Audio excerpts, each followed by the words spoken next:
and to get you thinking about when you step on the court, what your game plan should look like with these kids. One of the most painful things for kids and the pro is if you step out on the court and maybe like Jeremy and I have the 2 courts and Red's the 3rd court, and you go, Jeremy, what do you want to do today? And he's like, I'll do forehand. Red, what do you want to do? Okay, I'll do serves. All right, I guess I'm going to do volleys. Okay, and so so that makes the kids bored, and it has us bored because we haven't thought of ways and exciting things to do. Most of what I'm going to try and teach you today is not going to be so much about stroke production, although we will talk a little bit about that, but it's going to be court management and how to keep people moving when you've got 6, 8, 10 kids on your court. Okay? So first of all, when the kids come out, if you're outside, you wouldn't notice it here, but there's one of me and there's 30, 40 of you guys. What I need to make sure I do right off the bat, when I want them to listen to me, is to make sure that I'm the one looking in the sun, not the 30 of them. Okay, so position yourself in a way that the kids are not looking at the sun when you're trying to give them instructions. Right? When they come out, and you guys will go over the rules, mostly junior high kids. Okay, elementary, junior high. Always go over the rule about when you're talking that they hug their rackets. They can hug their racket, or the racket can be down. Nobody's racket's moving when you're talking. So safety is really important early on with these kids. Most of the time, kids get hurt when you put them in a scenario where I have 5 kids in the line, and I'm feeding to the first kid, and kid number 3 and 4 are bored, and they start screwing around. Okay, so that's mostly when people get hit. So the less times you have people standing in lines, the safer everyone's going to be. Okay? So when they first come out, instead of doing what we call static stretching, where we just stand here and we stretch, there's 3 different kinds. So who's been with a training with me before? Only a couple of you, good. And I'm going to do totally different stuff. So there you go. Except for this first part. So the best thing to remember when the kids come out and you want to get everybody pulled together, get them stretched out, get them going, is 3 letters, ABC. Agility, balance, coordination. Okay? So before you step on the court, have 1A, 1B, 1C for the day. So we're going to do a few of each of these to get your brains thinking about it. All right, so you won't need your rackets for a minute. Why don't you put all your rackets down on the green? All right, everybody find a line. Anywhere on this side of the court. These lines in the courts are so pretty.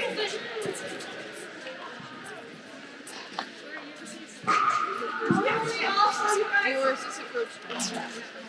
You'll get to know teams that you're coaching. You'll want to ask everybody their name. The key on when you're a teaching coach remembers everybody's names is to say their names 3 times. So if I say, what's your name? Red, great, nice to meet you, Red. What's your name? Lisa, I've got Red and I've got Lisa. What's your name? So I've got Red, I've got Lisa, I've got Jeremy. What's your name? Mark, I've got Red, I've got Lisa, I've got Jeremy, I've got Mark. What's your name? I've got Red, I've got Lisa, I've got Jeremy, I've got Mark, I've got Highland. Okay, so I have said their names 3 times so that I remember. With the kids. If you can't remember their names, it's also kind of fun to be like, hey, self-care, come on out. And so she's wearing a self-care shirt. The kids like nicknames. Okay, positive nicknames. All right, find a different line. Spread out more, you guys. Find all these lines over here. Yeah, use 2 lines. One more pinch here before we start. So before you touch tennis, this summer, we have a lot of programs that are teaching adults new to tennis at various parks, and we need a lot more help. I asked Rob, I don't want to do you guys again, but they're evening usually, and we're going to be running 3 nights a week. So if anyone wants more work with kind of new tennis classes, please contact us. We need a lot more people to help us. So, okay, so here we go. And agility, right off the bat, find the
say find forward, and then pull forward. So I know they partnered up. The first time you let them choose whoever they want, after that you'll see that we add rules and ways to partner people up. So, everybody toe to toe. Find something to partner up. All right. Okay. With, you guys can get, one of you can get a racket in your hand. One of you grab a racket. We're going to do the balance. Do you have an odd number or something like partner? You need a partner? Oh, you want a partner? Okay, great. Got it? All right. So with your partner, you don't have to actually be in a line. You do the game where you're trying to pull them, they're trying to walk a straight line and pull them off. You hear right off the bat. Lots of laughter. Okay, perfect. Lots and lots of laughter. That's what we want. So that's a couple of, and again, be creative. Ask the kids to think of something else that's a balance warm-up. Okay, the next one, agility, balance, coordination. Okay, these are my favorite. The coordinations are super fun. So my favorite coordination, and Red's gonna do it with me, is playing patty cake. All right, so come over with me. You won't need your racket. So this teaches, we're gonna go sliding that way, and I say, come closer. When I go 1, 2, 3, 1, 2, 3, we're gonna clap. After we say 3, clap. 1, 2, 3, clap, out. And just like that, and we're sliding that way. Ready? 1, 2, 3. Okay, that's too easy. Going back that way, clap right, clap left. 1, 2, 3, go. Okay, what are we learning about tennis right with that? Hand-eye coordination, working with someone. There's a lot going on in this, okay? Because also we're learning our footwork in tennis, that we're sliding, we're not crossing as we're moving, we're always facing one direction. Our feet are doing something while our hands are doing something and while our brain has to be doing something. Okay, that's what happens when you're hitting a tennis ball. You move to it, you get ready, you figure out where the ball is. That's called complex coordination, and it's really, really critical to becoming a good tennis player. So the more ways you can develop complex coordination with the kids, the better tennis players they're gonna be. So with your partner, I want you to do what we did. First time, just clap out, and then on the way back, clap right, clap left. So spread out, and with your partner. So, do you need a partner? You got one? Okay.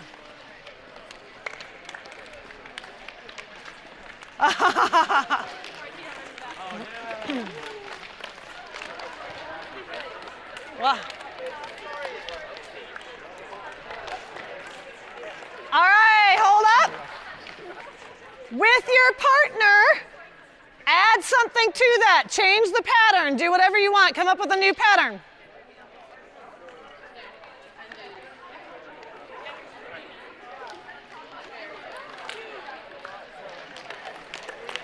Woo, you're good.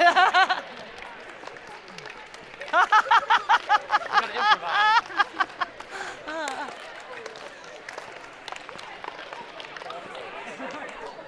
All right, good job.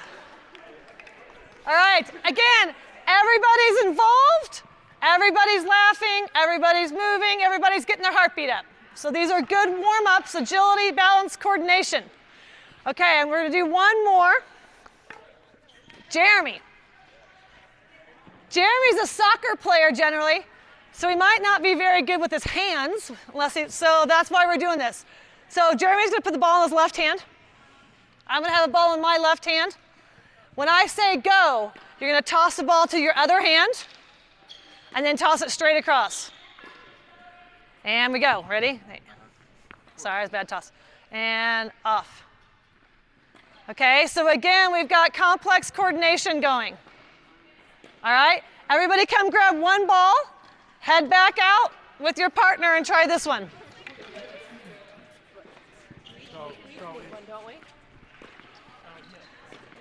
Do you have one? This No? is awesome.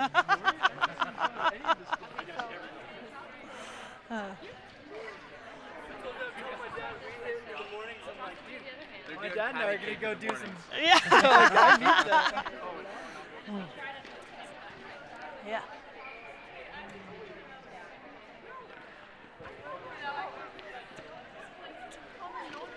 Okay, stop.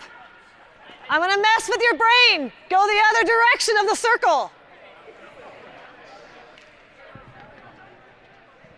Oh, or the triangle. What's that? Are you gonna make a shuffle next? I don't think I can. Yep, I was going to do that.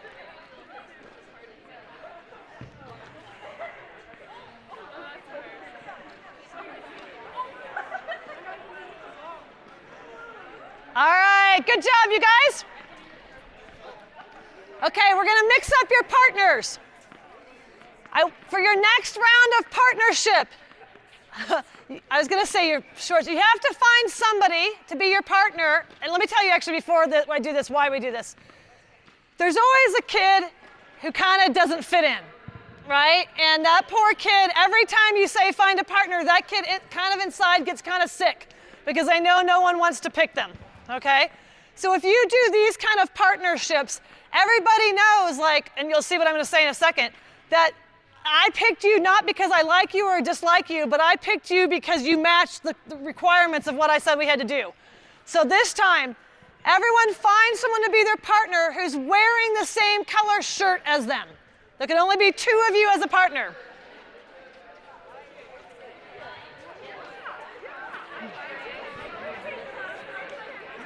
There's a blue over there.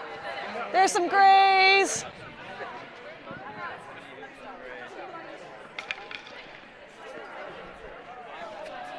Do we have, who needs a partner? You need a partner? Yeah. Good enough, good enough. Okay, perfect. So again, tell me your name. Lopi?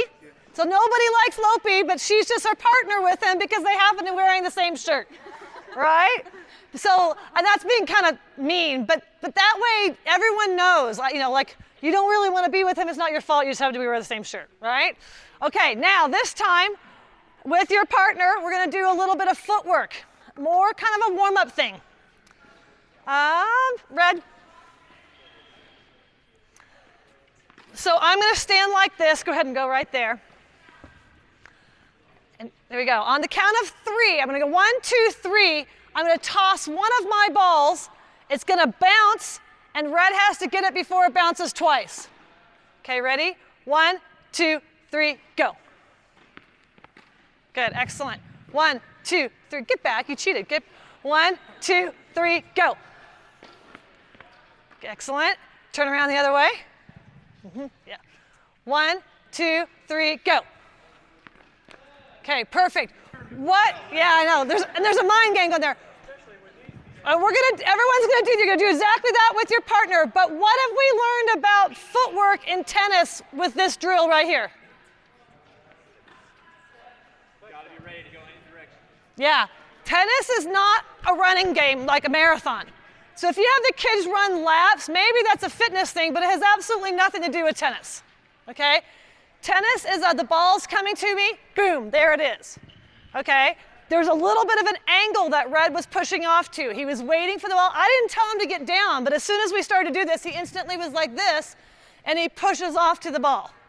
Okay, so that's good tennis footwork, reading the ball, moving angularly to the ball, okay, and going in short spurts. So with your partner spread out, one of you tosses 3 times, and then the other person tosses 3 times.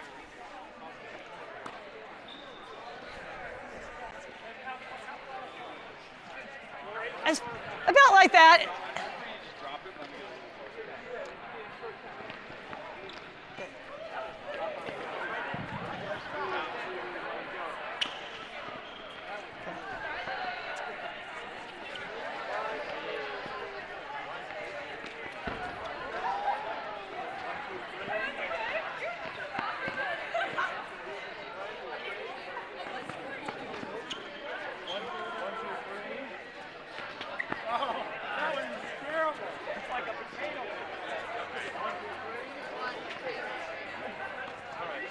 All right, hold up.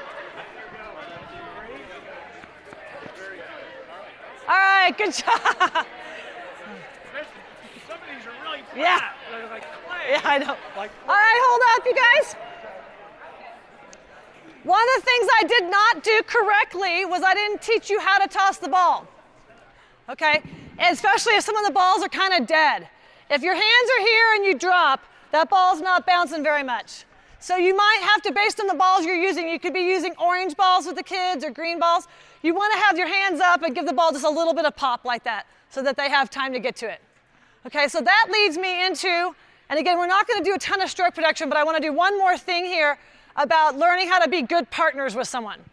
One of the most important things when we spread out and start doing stroke drills is you've got to be able to feed somebody and you've got to be able to feed yourself, okay? And a lot of that is learning how to toss with your dorky hand. Because the tennis racket is going to be in your hand you like the best. So anytime you're kind of doing any kind of tossing, you have to do it with your dorky hand, your non-dominant hand, okay? So what I want you to do with your partner, tell me your name? Mia. Mia. So Mia and I are going to practice learning how to toss with our non-dominant hand. So, and again, this could be part of your warm-up on any given day.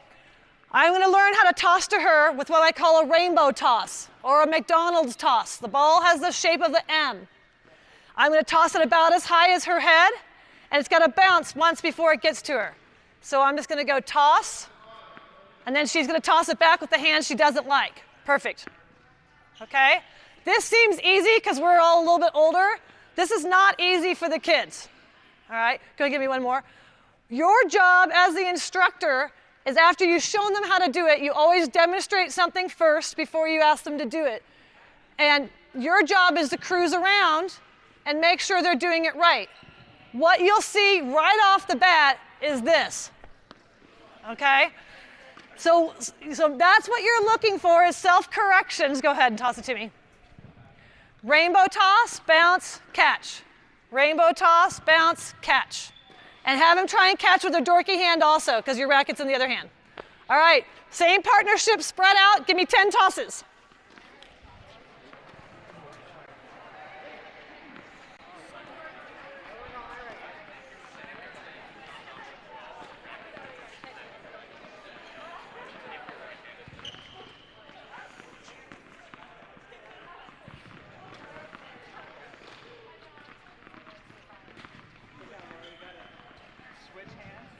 Oh, there you go. All right, hold on 1 second.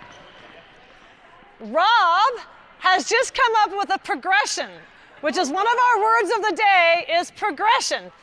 What that means is with the kids, you don't come out and teach them how to hit a topspin forehand cross court deeper than the service line on their first shot, okay? You start with one thing, and if they can all do it well, you add, and you keep adding until they can't really do it anymore, and that's your stopping point for the day.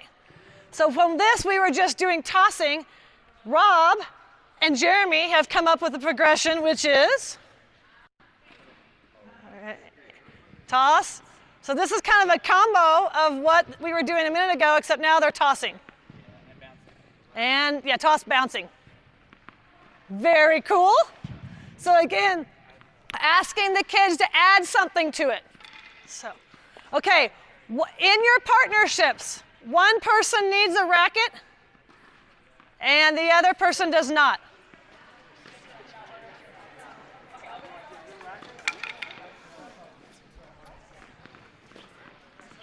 Come on out, you're gonna be my partner for a minute. Okay, all right, demonstrating. So we've learned how to do good tosses. We also have to pretty early on beat out of their system the idea that anytime they hit a ball, they're going to hit it as hard as they possibly can. All right? Almost everything you're trying to create with these kids is the ability to rally. And that means a good partnership. That means not trying to beat your partner. Okay? I always joke about that when you go out and play a league match or a tournament match. If somebody wins the warm-up, you know, like you go out and you're supposed to be warming up and they're just ripping it and they're like, way to go, you won the warm-up. So in this, we are always partners. So they've got to learn early on that everything you guys are going to do is partners. So you're going to toss to me. I'm going to stand sideways with my racket down. It's going to bounce. And I'm going to try and hit it right back to you. If I do it really well, you can catch it without it bouncing. All right? The key things you're looking for is body sideways, contact point out in front. One more. Okay, with your partners. One person tosses 4, and then switch. The other person tosses 4.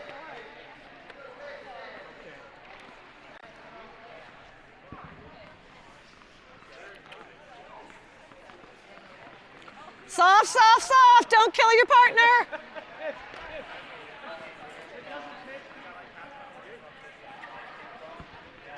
Be sure to switch after 4 so the other person tosses.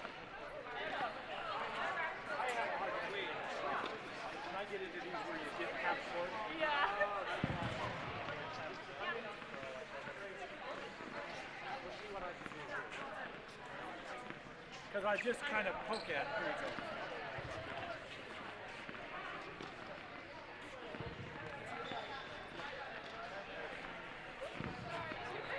All right, everybody hold up. Come in kind of close to me for a minute. And then we're going to dive into drills with just like 8 people hitting. Oh, good. Okay, so I heard a couple people saying it, man, I have a hard time hitting soft. Okay? How do you tell the kids how to hit soft? What's something that they can do in order to hit soft on the ball? Short backswing. Excellent. Another thing is barely hold the racket, okay? So if I use the expression soft hands, or if you guys use the expression soft hands, it means you're not death gripping the racket. Anytime you squeeze the grip, you put power into the ball. So on this drill, even though it's very simple, they're learning how to softly hold the racket, okay? Which is gonna be important on a lot of different things we do. So let's just talk a few things about key positions of the forehand, and then we're gonna spread out and move on. So when you're teaching the kids the grips, and hand to the racket here, slide it on down, a little bit of their hand falling off, no fingers up, no choking up on the grip. And some of you guys, particularly if you're juniors that are playing at a pretty high level, please, please, please do not teach the kids a semi-Western or Western grip, okay? You want to teach them this, which is what we call the Eastern forehand, all right? So that's your start. Yeah, knuckles right here. You talk about the knuckle. Semi-Western on. Not until they're pretty good. Not for pretty good. And a lot of the stuff we're going to do, you're going to be so close together that the semi-Western just wouldn't work.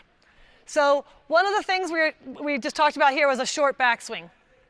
The basic thought process on a tennis swing is the closer you are to someone, the shorter your backswing and the shorter your follow through.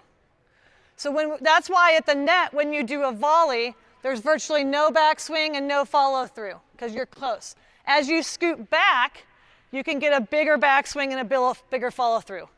So when you're working with red ball kids and they're close together, do not demonstrate the forehand like this, okay? Because that ball is going to go 40 feet, 50 feet. So early on, you really want to teach the kids just the key critical parts of the stroke. The first critical part of the stroke is that your body's turned sideways. The second is the racket heads down, contact points out in front. Okay, that's it. So on this drill that we were just doing, where we were tossing and hitting back to each other, you were learning a ton about a forehand without adding all the messy loop and topspin and all that sort of stuff into it. The kids aren't ready for that. They can't do all that if they can't do this. They've got to be able to hit right back to each other in order before they can move on, okay? Here's a trick question. If you were to watch high-speed video, which none of us could do until recently, how do you hit topspin on the ball? Is it, I'll put a couple things in and see if you guys vote. Is it by rolling the ball on contact? How many people think you roll the ball with your wrist on contact in order to get topspin? Awesome peer pressure that no one raised their hands on that. It is correct that you do not roll the ball. So when you're teaching, do not teach the expression roll the ball because that's physically impossible and that's not how you hit topspin. When you hit topspin, would you do it by having a low to high swing? Raise your hand if you think a low to high swing. Okay, perfect. That's correct. So that's how you get topspin. So these kids that are learning here just how to bop it back, that's fine because they're starting with a really low head. So that's the building block for learning how to hit topspin when you scoot them back a little bit. Does that make sense? So those are the key things that you're looking for on the ground stroke. I'm not going to go into that progression of really teaching that. We're going to skip a little bit, and we're going to go into a bunch of drills on things that you can do when you have a bunch of kids on your court. Can I just chime in on Yeah, yeah. So just because you're not teaching everything about the stroke, we're also not giving them bad habits, right? So we're not teaching them how to hit topspin, but we're making sure the racket's low. Because if the kid's always hitting like this, he's going to have a really hard time learning topspin in the future. He's going to get in this bad habit of chopping the ball because his racket's up, right? So making them hit low to high, even if we're not going into all the mechanics, they're not developing bad habits, and then they'll be able to learn quickly. Perfect. And as the instructor, again, if a lot of you guys have a semi-Western, when we talk about feeding to the kids, you're not going to feed them giving them a big whippy topspin feed, okay? You've got to be in your continental or your Eastern grip when you feed, and this is the feed you're giving them, okay? Your feed should look like the rainbow toss that we just learned how to do, okay? All right, I'm going to jump a little bit, and then we're going to move into a bunch of fun drills. There's 5 ways to control the ball, all right? The first is left and right, okay? I can tell the ball to go cross court, or I can tell the ball to go down the line. That should be the first drill that you teach kids, which we're going to move into. What would anyone think, what's the next way to control a ball? Besides, so it's telling the ball what to do in what way. So you go left and right. What's another one? Low to high, excellent. Whether you're hitting the ball low or you're hitting the ball high. Speed. Short or deep. Oh my gosh, you guys are good. And the 5th one, spin. You guys got them. Awesome. Okay, what order do you teach those? Okay, do you teach a kid how to hit it really hard before they know how to tell it where to go left and right? No. So if you're looking for what to work on any given day, think about those 5 progressions. Think about what kids you have on your court and what progression are they ready to do. Okay, so we're going to start with left. So the order of the progressions, you guys named them, but not in the right order. So I didn't ask you to do that. So the correct order on teaching, left and right, cross court down the line. Forward and back, which is short and deep. High and low is the 3rd one. Spin and speed. Okay, those are your 5 things. So it's not all on one day. It's not, I need you to hit a top spin, forehand, cross court, deep within the service line, okay, at 50 miles an hour. It's one of those things on this drill. Any drill is working on one of those things. Okay, so what we're going to start out with is just the idea of cross court. All right, so I'm going to take, do you have any idea how many people we have? Megan, how many people do we have here? You know? You know how many people we have here? 12, 14, 16, 18, 20, 22. Okay, so let's just, okay, real quick, I'm just going to go around and go 1, 2, 1, 2, but don't, so if you're 1, you're going to stay here, and 2 if you're going to go there, but don't actually go yet, okay? And you're going to help me. So 2 at the baseline, 2 at that baseline, 2 waiting. 2 at the baseline, 2 at the baseline, 2 waiting. So that gives me 12 on the court. I probably have more than that, but like your group, I want you to go over there, spread out into that position. Your group, spread out, 2, 2, 2. There should be 6 on each side, and we'll see what else we need to do. We probably need to have 8 on each side, but we'll see.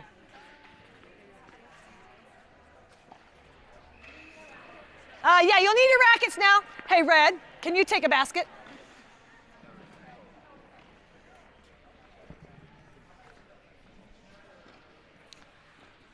Thank you. There's like Ashley here, Zoe, Alan. All right, if we have more than 6 on a side, let's go 8 or 10. Just make lines behind the front row. So if we have 8 on each side, let's go 2 here, 2 back, 2 here, 2 back, 2 up, 2 back, 2 up, 2 back. Got it?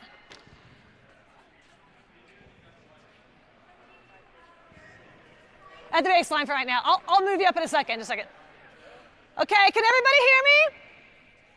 All right, so we've got to work on the first ball control, which is cross court and down the line.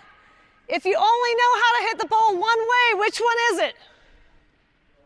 Cross court or down the line? Cross court. 3 reasons. The net is 6 inches lower here than it is out there, so you're more likely to get it over. The court is 9 feet, I think it's 9 feet, 9 feet longer when you're going diagonal, okay? The third reason is about positioning, which we won't get into. So what I want you to do, you and your partner you're gonna hit with the person across from you. You're gonna come to the service line and start short court. Can you toss me one ball? Okay, so this is how it's gonna work. Katri, come on forward. Yeah, Katri, come on forward. So here we go. I'm just gonna go cross court with Katri. I'm gonna go cross court with, yeah, I know, there's bad. Here we go. Cross court with Katri, inside the service line. As short, as soft as we can be. As soon as someone misses, we're out. The other 2 of our pair goes. As soon as they miss, our foursome's out, the next foursome's in. Okay, yeah. You're going diagonal. So you're hitting with the person diagonal. This side of the court should feed with the forehand, maybe try and hit some backhands. So you guys get 2 balls and then you're out. And the next group comes in. Okay, ready? Go. So you guys, grab a ball. So you guys should have 2 balls in your hands. You guys should be ready with 2 balls. You got it? Okay, ready? You guys got it? Okay, go. You gotta get the feet in. No top spin. No top spin. No top spin. You're working contact point and short ball. If you get to 10 hits, you're out automatically. As soon as you're out, if you've gotten 10 hits, you're done. And you're done. Rotate. Next foursome, go.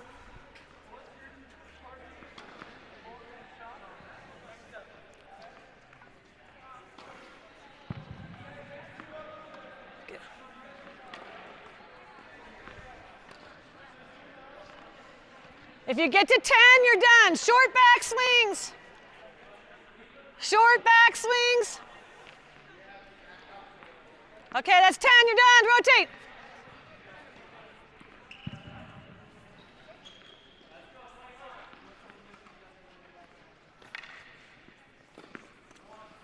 If you get to 10 hits total with your partner, you're done.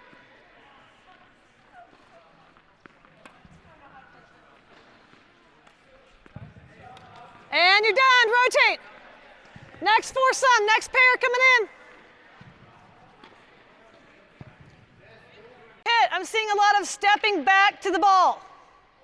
Okay, that's a bad habit that you don't want to have reinforced. You want to make sure the kids are learning that as they see the ball coming, and if it's coming close to them, they're going to rotate their shoulders back up so that every time they hit, they're taking a forward step. Did we start at the baseline? No, because they're never going to be able to do that. So now this time, maybe if they're all pretty good, I'll let them take a step back. But we don't start out really with a very difficult thing. It's short. Most of these kids aren't going to get past 4. You guys are doing 6 and 8. So let's go again. I want everyone really working on trunk turn, lots of footwork, weight forward on contact. This time, if you and your partner get to 6 hits, you're done. Okay, ready, go.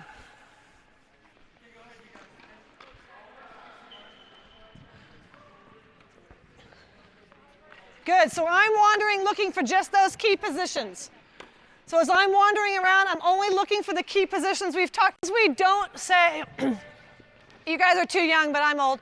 I always was taught, take the racket back as the first thing you do. Okay, that's actually incorrect. The first thing you do when you know it's a forehand is turn your shoulders. So we call that a trunk turn. So you guys were doing a good job of trunk turn, footwork, contact point. Okay, so that's a building block. That's why we started close. If we push it way back, the ball's too wild. You can't get the building blocks going. Okay, so the progression from this, if the kids can do this, which they generally cannot, but the building block is every time you and your partner get to 6 hits, you can take 2 steps back. And then if they get all the way to the baseline, that's amazing. Okay? So there's your progression, as each time you and your partner get 6 hits, take 2 steps back, work your way to the baseline. Okay? We would do the same thing going down the line. We're not going to do it today, but going down the line. The tricky thing about down the line is, tell me your name? Bethany. So if Bethany and I are partners, and I say down the line, it should be her forehand, but my backhand, okay? And the backhand work is tough, but don't let the kids cheat and stand like this, where it's Bethany's forehand and my forehand. They've got to learn how to tell the ball where to go, okay? Under pressure, that's what falls apart. So then you need to practice down the line, okay? The big finale of the cross court down the line, learning the first ball control, is what I call the butterfly drill, okay? Let me get 4 people out. Here we go. You guys here are my demos right here. Everyone else scoot over. Give me 2 people on the service line.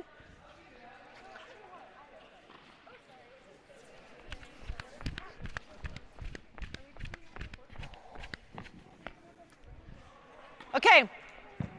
So I would probably have them self-feed, but just to get going. This is what I call the butterfly. You guys probably know this. You guys are down the line. You guys are cross court. So when the ball comes to you, whether it was supposed to come to you or not, you always go cross court. So here we go. Ready? Coming to you. Cross court, down the line, cross court. Here, I'll start with you. Ready? Cross court, down the line. That should have been a backhand. Cross court. Watch your feet. There's a ball on your feet. Here we go. You got it. Down the line. Cross court. Down the line. Okay, got it? So hold on. And we're going to turn this into a game, but I'm going to do the first few progressions. So initially, again, it's cooperation. All right? Any skill you teach can be turned into a game in one of 2 ways. Either counting or timing, okay? So I have this group, they're working together. I'm going to say to them, you guys have 3 balls. Let's see how many you can get total in 3 balls. Okay, so the way that works is this. If you guys are on this side, you gotta hit your outside hand. Okay, here we go. First ball. 1, 2, 3. Somebody missed just to make it interesting. Okay, so they got 3. So here we go. We're going to start from 3, 4, 5, 6, 7. Okay, and then we're going to start again. We're at 8, 9, 10. And somebody missed. Thank you. Okay, so that's a cooperative game. They're working together, and we're counting in order to turn it into a game. I can add rules to that. If I see you hit off your back foot, you lost the point. Okay? If I see you hit with the ball behind your contact point, you lose the point. So I'm adding things to make sure that we're getting correct form, but it's still a game. How do I make this more competitive? So we've done the cooperative version. The next thing we could do is have my court against your court, right? So I've got whichever court gets the most hits wins. The losing team has to pick up the balls. All right? Let's say I've got 8 or 9 people on the court. I need to keep it moving. So give me on this court somebody behind each person. So yeah, put two people head out. Okay. So now I've got 8 people. Same concept, the butterfly. You guys are still down the line. They're cross court. Here we go. Cross court. Oh, I forgot to tell you. After you hit, switch with the person in line with you. After you hit, switch with your partner. There you go. That's all right. Go again. Here we go. You guys are cross court. Oh, I need more balls. You're good. Let's go again here. So here we go. You guys are cross court. Switch with your partner. Down the line. Switch with your partner. Down the line. The top spin's kind of questionable, you guys. When you hit that huge topspin on the service line, you're just making sure the person on the other side misses. I would just work on the contact points. So let's go one more time here.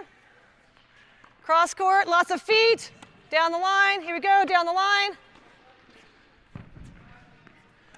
So I've got 8 people playing. Let's add 4 more people. 4 more people join, you guys. Give me 2 more here, 2 more back there.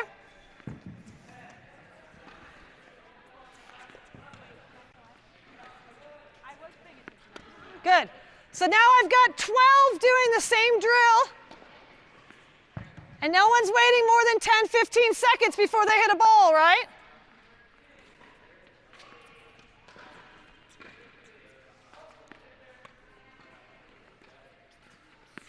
Okay, hold up. So this is 12 people on one court, and you're not waiting in line. All right, another progression of this is to make it competitive. This team against that team. So we're gonna do the same thing. If I see you hitting off your back foot, you're out. If I see you hitting a forehand on the outside here, like running around the ball and doing this, you're out. Okay? So here we go. Are you out if you miss? And you're out if you miss.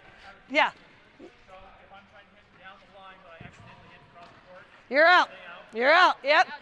Yeah. You're out. You're out. And you can give the kids 2 outs or 3 outs. In this game right now, we're just doing 1 out just to make it go fast. Okay? Here we go. And again, remember, you guys are good. The kids, this is extremely difficult for the kids. Oh, we got 1 down. Here we go.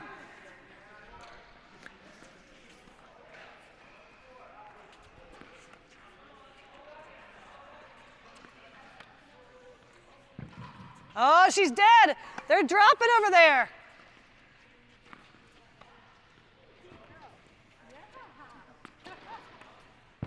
Okay, she's dead. Okay, you guys got the idea?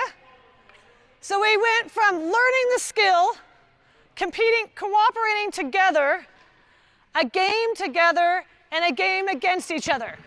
Okay? Every single drill you teach all day long should have that kind of progression. So we were learning cross courts down the line, and we went 5 different ways of how to do that. And we built on it. Does that make sense? Okay. Any questions? And again, I'm sorry you guys are standing. I try not to ever do a clinic where you're standing, but there's just a lot of you. So, all right. So the next skill, what did we say the next skill was? After cross court down the line, what's the next ball control? The next one's actually forward and back. Up and down's the third.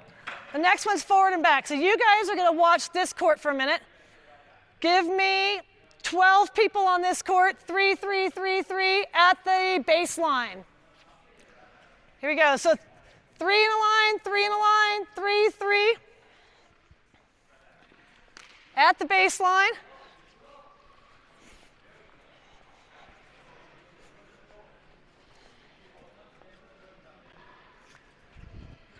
Oh, thank you. Okay, we need 2 more people over there, you guys. 3 in a line. 3 in a line here. 3 in a line. Okay. You're going to hit 1 ball, go to the end of your line. But each time as the ball is coming over to you, you have to yell out what you're receiving. Are you receiving a short ball that landed in front of the service line or a deep ball that landed deeper? Okay? So I'm going to let you guys self-feed.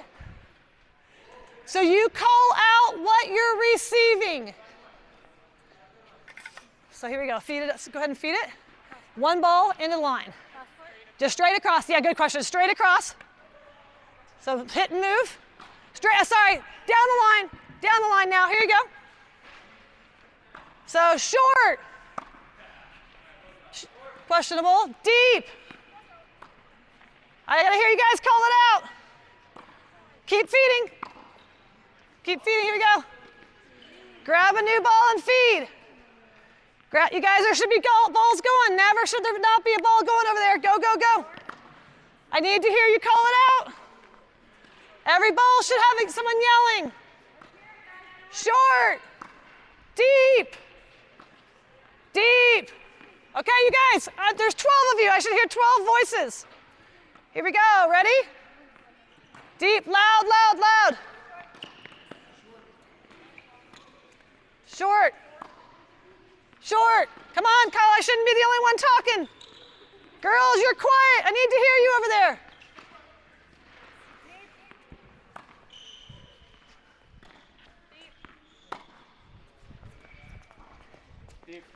Girls, I'm not hearing anything. You gotta call loud, loud, loud. Call it loud, here we go.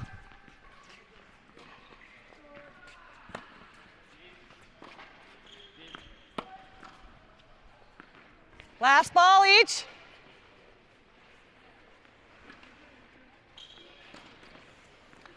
Okay, hold up. Come on over, you guys, so I can just talk to one group at a time. Come on over. So again, 12 people are on a court right now. How long between balls when you hit? 3-4 seconds, right? Okay, that's the goal. Each time someone hits a ball, they need to have a purpose. Initially, I didn't tell you where I wanted you to hit it. I want you just to understand the concept of the drill. All you were learning on this one right off the bat is what constitutes a short ball and what's a deep ball. I didn't tell you what I wanted you to hit. I just wanted you to figure it out. So what is better, a short ball or a deep ball in general? Deep. How do you hit the ball deeper? Yeah, higher over the net, not faster. Okay, a ball shot out of a cannon at chest height from the baseline at 75 miles an hour bounces where? If you're at the baseline and you shoot it out of a cannon right here, poof, where does it bounce? Anyone know? It's my favorite trick question. You guys are so quiet. What's that? No spin. The ball, most people will say it bounces out, it bounces in, bends the back fence. 75 miles an hour, the ball hits the ground before it hits the net. Okay, gravity is that strong. So you cannot hit a ball flat, and you never ever teach the kids to hit the ball here. Okay, this is what we're looking for, right here. So again, next round of this progression, let's take you guys 12 off. Let's put 12 more on. Give me exactly 12 more on each 6. You guys saw how they were lined up? 3, 3, 3, 3. Go, give me 12 bodies, go.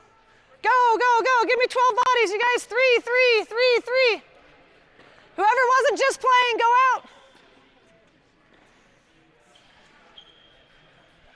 Okay, now the instruction is I want you to hit it deep. Okay, so nothing happens yet, but in your brain, when you're the hitter, you're going to realize you made a mistake if the ball landed in front of the service line. Nothing happens yet, but I want you to be acknowledging that was a mistake. A mistake isn't just when you hit it into the net, wide or long. A mistake is a tactical thing when you hit a bad ball because the other person could have stepped in and crushed you. It's the same thing you guys are going to feed. I still want you calling out what you're receiving. Okay, call out the ball that you're receiving. Go.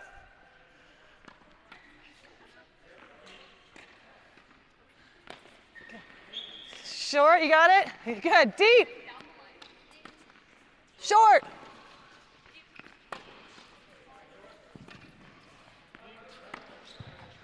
Grab another ball, feed it.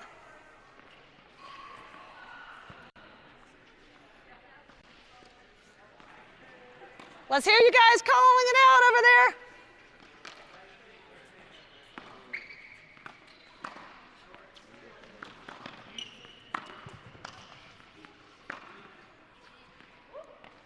Okay, hold up.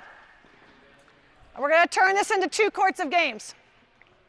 Okay, so again, why is a short ball a mistake? Why is a short ball the mistake?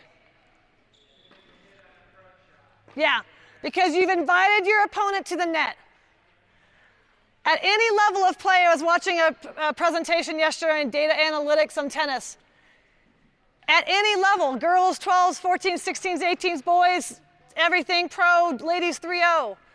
The person that gets to the net wins the point 57% of the time or more. So the last thing you want to do is invite your opponent to the net. So when you keep the ball back, they are less likely to hurt you. So we're going to turn this into a giant game.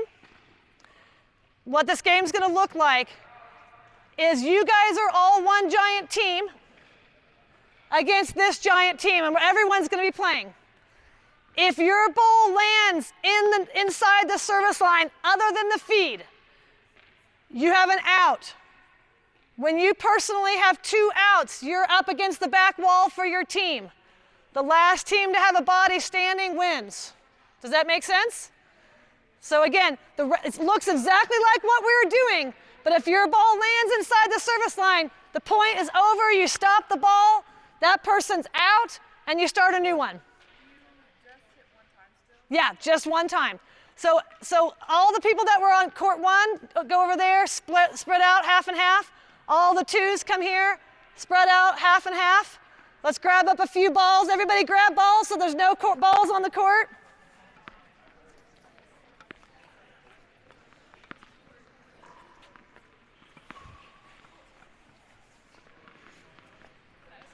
Yeah. So if we hit it like past the baseline, is that still? It's all out, Okay, so all it's out. not just. Yeah. Okay, Yeah. Someone just asked the question. Yeah. If you hit it in the net, you're out. If you hit it long, you're out. Doubles is good. Okay, let's count the team. Here we got 2, 4, 6. Rob, will you make sure there's even? 2, 4, 6, 8, 10, 11. 2, 4, 6, 8. Wait, 1, 2, 3, 4, 5, 6, 7, 8, 9, 10, 11. How many do we have over here? 1, 2, 3, 4, 5, 6, 7, 8, 9, 10, 11. Okay, good. You were good. Stay over there. So we've got 3, 6, 7, 8, 9, 10, 11, 12. Stay over here. 3, 6, 9, 12. Beautiful. Okay, you guys got it? Go. Team against team. The feed can bounce short. You get 2 outs before you're out of the game. 2 outs before you're out of the game. Keep track of your own outs.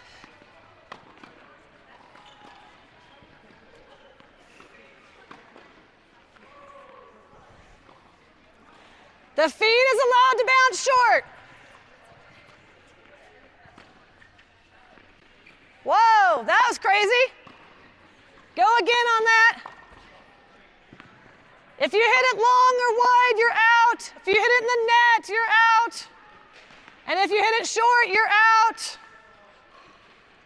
We should start having some people dropping like flies here. Whoa, that's good. The feed's okay to be short. There's an out. The feed's okay to be short. Teacher is just have the balls be going anywhere and they have the kid think they're pretty good. Okay? They have to have a target for every ball they hit.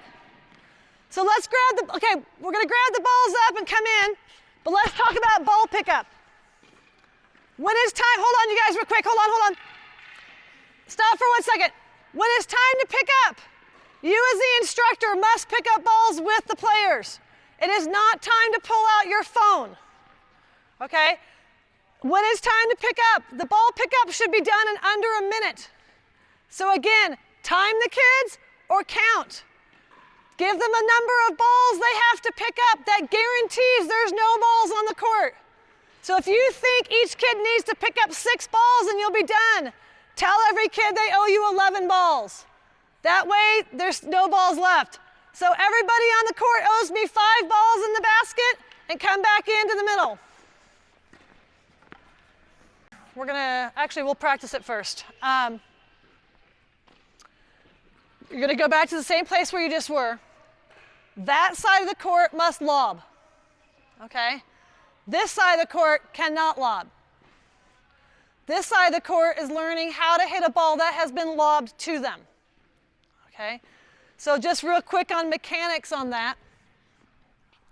As soon as I recognize the ball is going to be high, when you're teaching the kids about the shape of the ball, when the ball bounces, it repeats the shape that it had beforehand in a smaller version. So if a ball had this shape coming over, it's going to have that same shape smaller coming to you. A ball ripping and bouncing stays low. So you need to train them how to read what the ball is going to do after it bounces. Okay?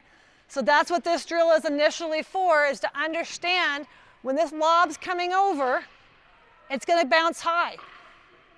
All right? So these people on this side have to learn how to hit a ball that has bounced high. The simplest thing to teach the kids, you could teach them to take it quick off the bounce, that's pretty tough. But the simplest thing is the ball has gotten up here and it's uncomfortable. How do I hit it? Okay, so I still start my trunk turn. I'm adjusting to the ball. I realize it's painfully high. Okay, so now I'm going to hit it straight across. And what I call that is the shower curtain swing. It's like you've reached up in your bathroom and you're closing the shower curtain.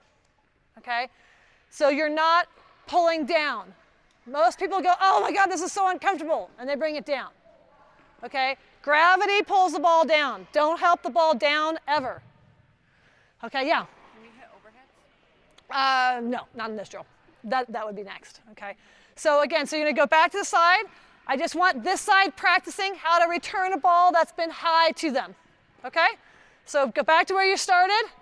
This side feeds a normal ball, the other side lobs it back. I don't know, I'm making this up, I'm winging it. No way. I like the maestro. I'm gonna call you. Okay, go ahead and feed. Same thing, just hitting straight across. So same thing, and same thing, one ball and rotate. Same idea, you guys, one ball and rotate. Hit one ball and rotate, just like you've been doing. Okay, you guys have the balls, you feed. So you're normal and a lob, beautiful.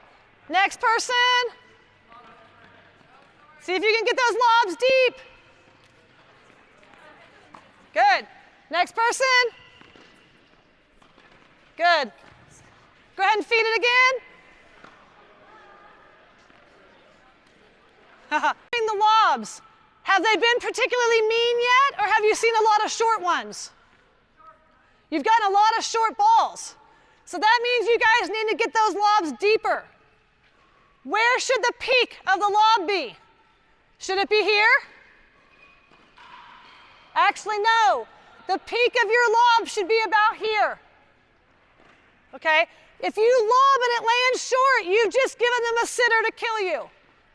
So if you're going to miss your lob now, I want it deep. All right, so one more time with you guys lobbing, and then we'll switch. Go again.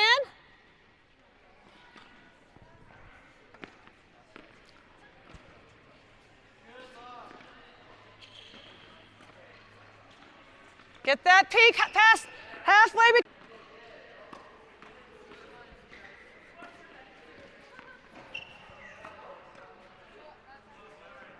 Okay, switch to side that's lobbing. You guys are the lobbers now.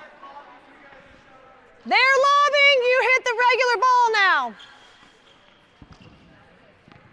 You hit a regular ball, they lob.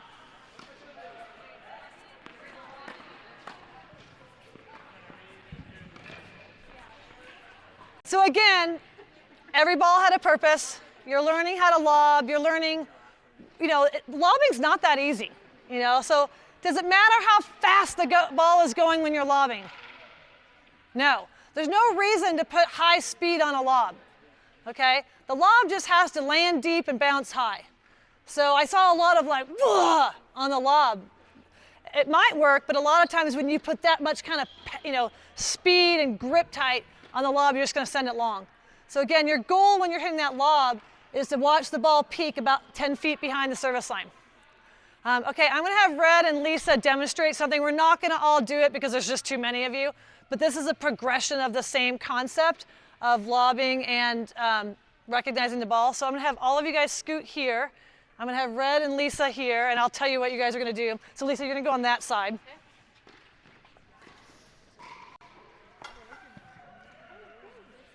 Okay.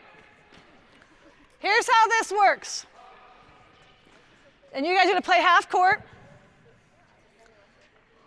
The first 3, 4 balls, I want you just to be nice to each other and keep it going. When I say go, if at any point one of you hits the ball short, the other person must come in. So if Lisa hits the ball short, red must come in, okay? So he's coming in. Now Lisa is under pressure, so what is Lisa gonna do? Lob, okay?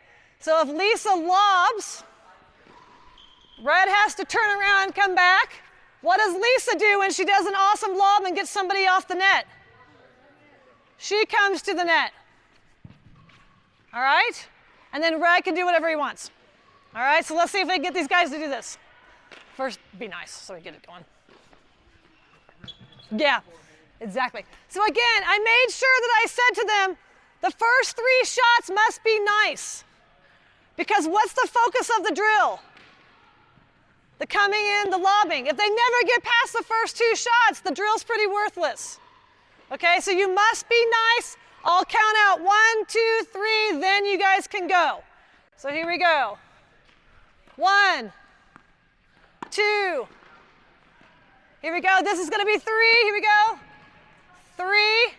And here we go. Okay, if the ball lands short, you can come in. The ball lands short. Okay, good. What are you going to do? You're going to lob her. She's going to run back, and he comes in. Let's do it again. Here we go. So I counted out. 1, here we go. Hold on. Here we go. 1, 2. You got to stay back, Lisa. 3. You got to stay back till you get to 3. Yeah, you got to stay back till you get to 3. And you may not come in unless you received a short ball because I'm training you to read the balls. Here we go. 1. Heads up. 2. Here we go. This is going to be 3. 3. Here we go. She got a short ball. She's going to come in. He's going to lob. It didn't do a good job, so he's in trouble. She can do whatever she wants with it. Maybe he's going to come in now. What are you going to do, Lisa? Try and lob. Okay? So I'm standing off to the side, calling out what I'm seeing. If they're having trouble getting to 3, like she missed the second one, I say we're starting on 3. So that I'm calling out so that every shot they hit, they know what they're supposed to be doing with the ball. They're learning a short ball is a mistake by the opponent. Okay? If Lisa made a mistake and she accidentally brought red in, then she knows she's got to compensate and go up and over his head. So there's a ton of strategy that's being learned as they're learning specific shots to hit. Does that make sense? Okay. We're going to dive into, so we've covered left, right, short, deep, high, low. We're not going to go into spin and speed. That's late in the summer.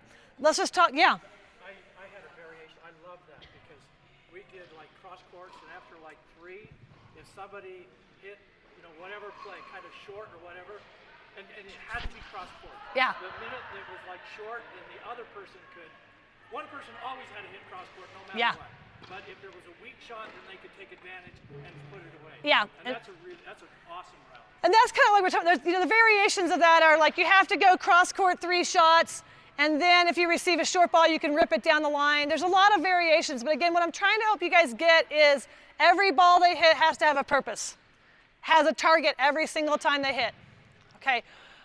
We're not going to do volleys. There's just way too many of you. But volleys can do the same thing. So the first thing is I'm teaching how to volley down the line. I'm teaching how to volley cross court. Okay, so same idea on the volleys. I'm teaching how to volley deep. I'm teaching how to volley with an angle short. High and low on the volley. I'm teaching how to recognize when I've received a high volley, so I'm on offense. If I've received a low volley, I'm on defense. So actually, let's do that. Let's toe-to-toe with anyone, and then I want you to spread. I know this is going to be a ton of you, but spread out with your partner on the opposite side of your net all the way across these 2 courts. All right, so find a partner, grab a ball, spread out all the way across the 2 courts.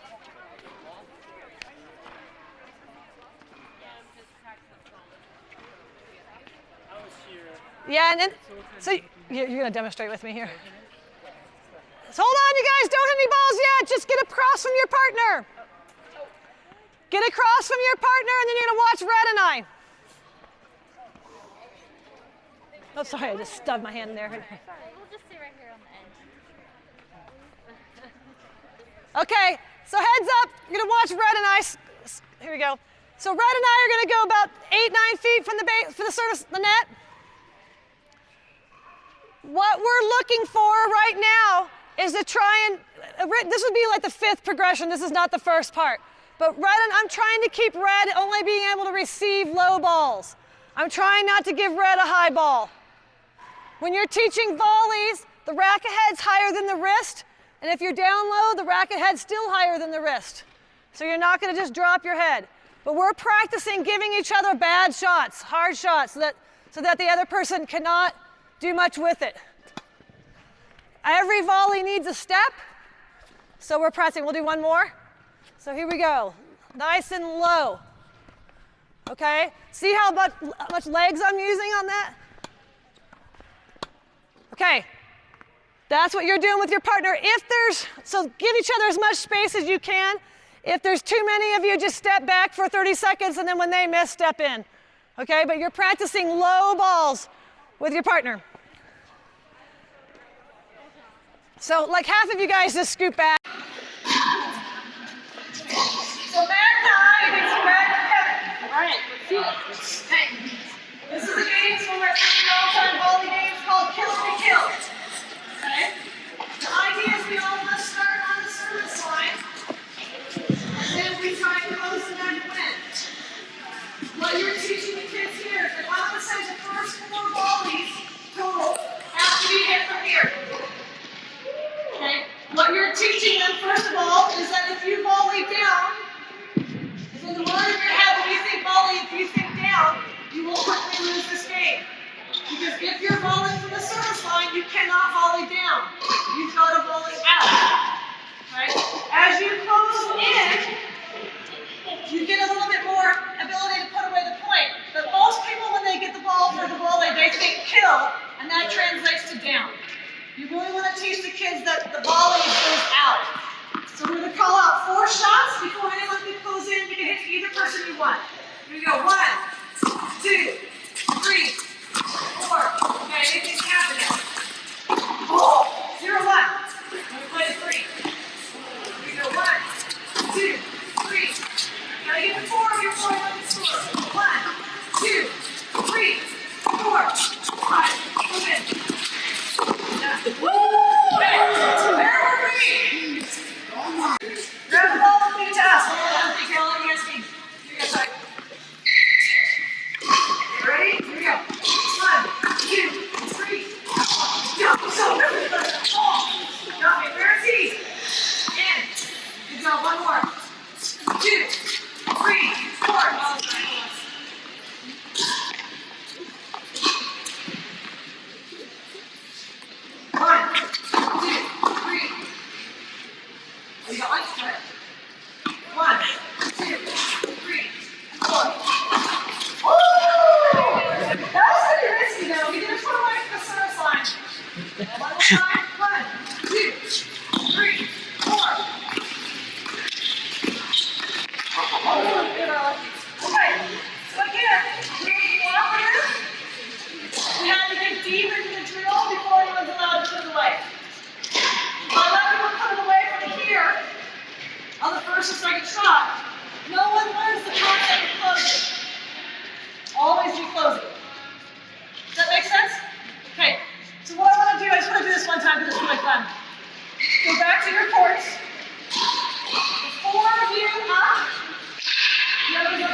I saw the kill shot going to the bottom of the net.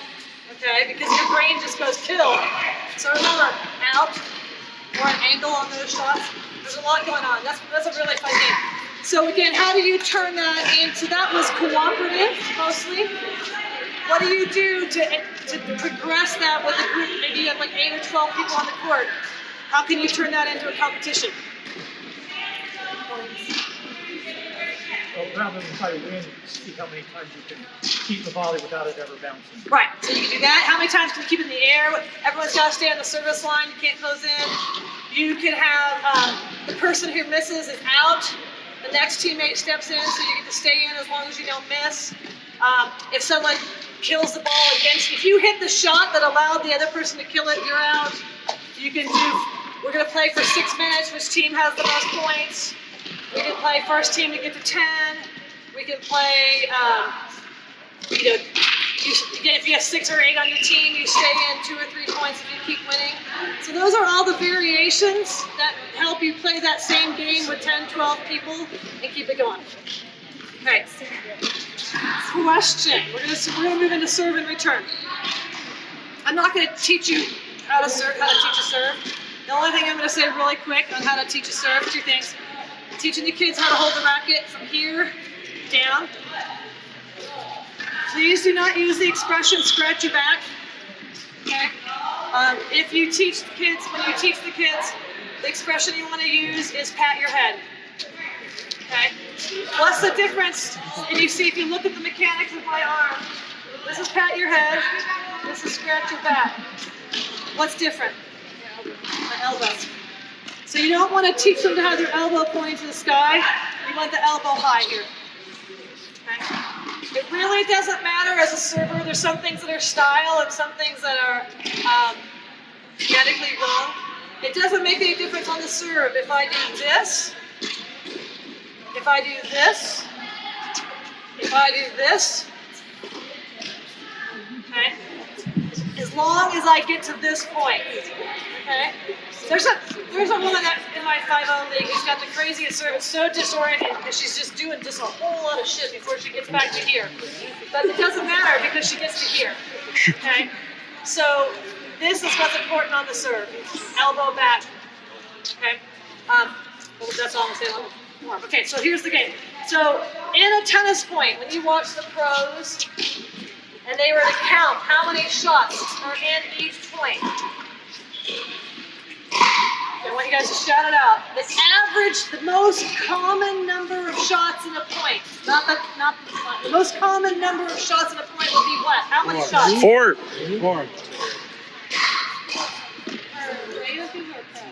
Any level. Any level you want to do. 12s, 14s, women's, pros. It's the same for everybody. I'm sticking with 4. I'm sticking with 4. Okay. The most common number of shots in a point is 2. Okay? So how many points end in 4 shots or less? What percentage of points end in 4 shots or less? 75. You guys have watched videos and stuff. Yeah, it's like 63%. Okay?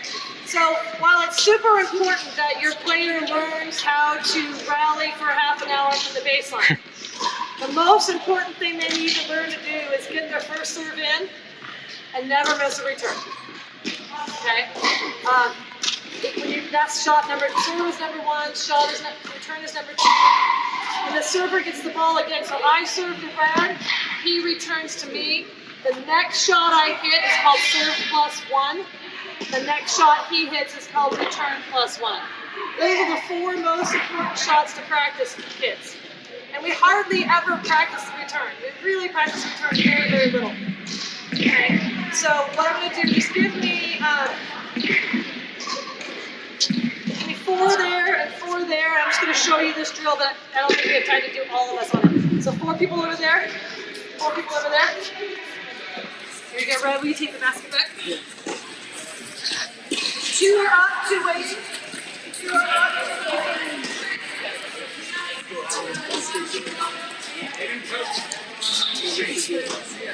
Okay, so we need 2 more.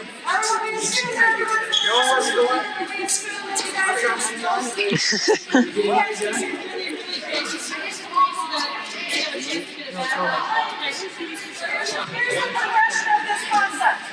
We are going to do forward.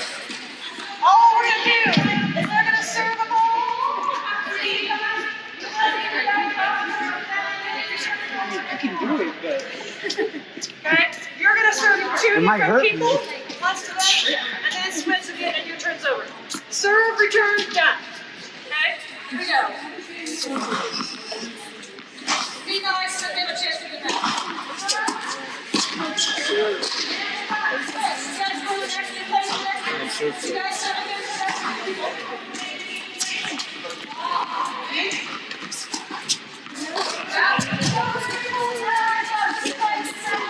Switch next two. Go.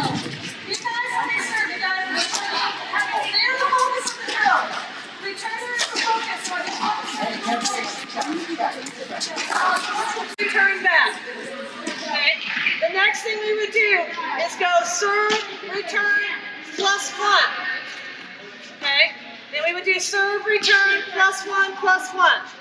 Always cross court. Okay, we're not going to do that, but that's the progression of this drill. Okay? Now, how do we turn this into a game? All right? Here's how the game works. Your team is playing against this team. Every time you get a serve in, you get 1 point for your team. Every time your partner over here gets a bag cross court, you get 1 point for your team. That's it, your turn's done, switch. First team to 10 wins. Got it? So what this does is that server, if they never get a serve in, their team's clearly not going to win. So they might have to just go like this, whatever. Get the ball in so that your partner over there has a chance to get the ball back. So let's just watch it real quick. Call out your score so they feel the pressure of whether they're behind or ahead. Ready? Set, go.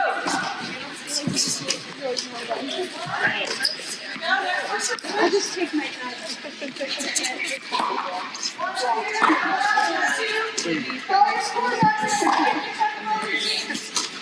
You're probably saying now it's possible.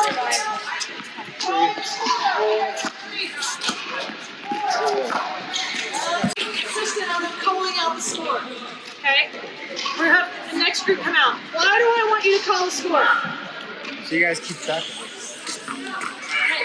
I want pressure. I want every person on the court to feel the pressure.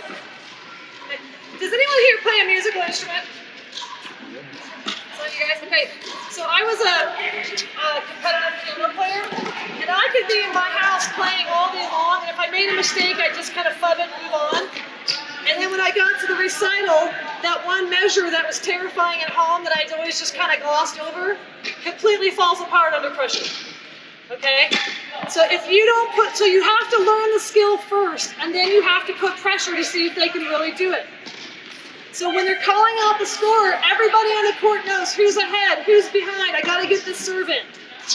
Okay, does that make sense? That's why we do that. So you 8 are done. Give me 8 more here. Put 8 over there. Let's just do this. Out. So let's do this like 2 times so you guys can feel the game. Okay, so 8. 8, spread out, doesn't matter, find the side, just give me 8 and 8. How many are on there? Go back to the coach where you just were, okay? And you guys last call the score.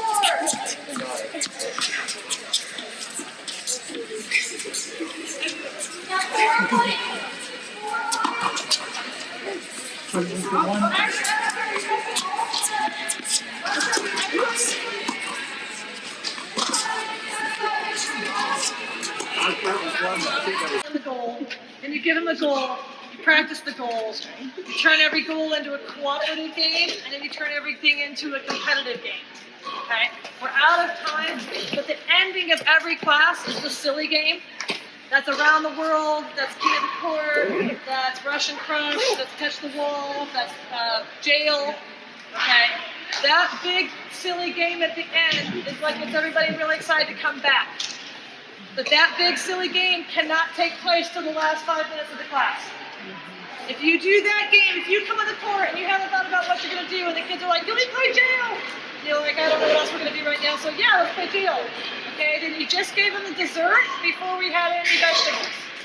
Okay, you've completely turned over the class to the 9-year-old boy, and you should just ask him really what you're going to do the rest of the hour because now he's completely in control. Okay, so the big game gets everybody back, but it's got to be the finale. Okay, what I do a lot of times with the kids, if they say to me, "Can we play jail?" I'm like, "We totally can play jail if no one asks me again for the next 46 minutes." Okay, if anyone asks me before in 46 minutes, we're not playing. So peer pressure is awesome in that scenario. But again, and the last game doesn't have to have any value at all. It's just to make sure they're laughing and having fun. And if you have parents watching, it's really okay to say, "This game's really silly and stupid, but isn't it fun?" So that the parents know that you don't think this game has any value either. It's just really silly and fun. So, okay. Thank you. Rob's gonna tell you what happens next. First, let's have a round of applause.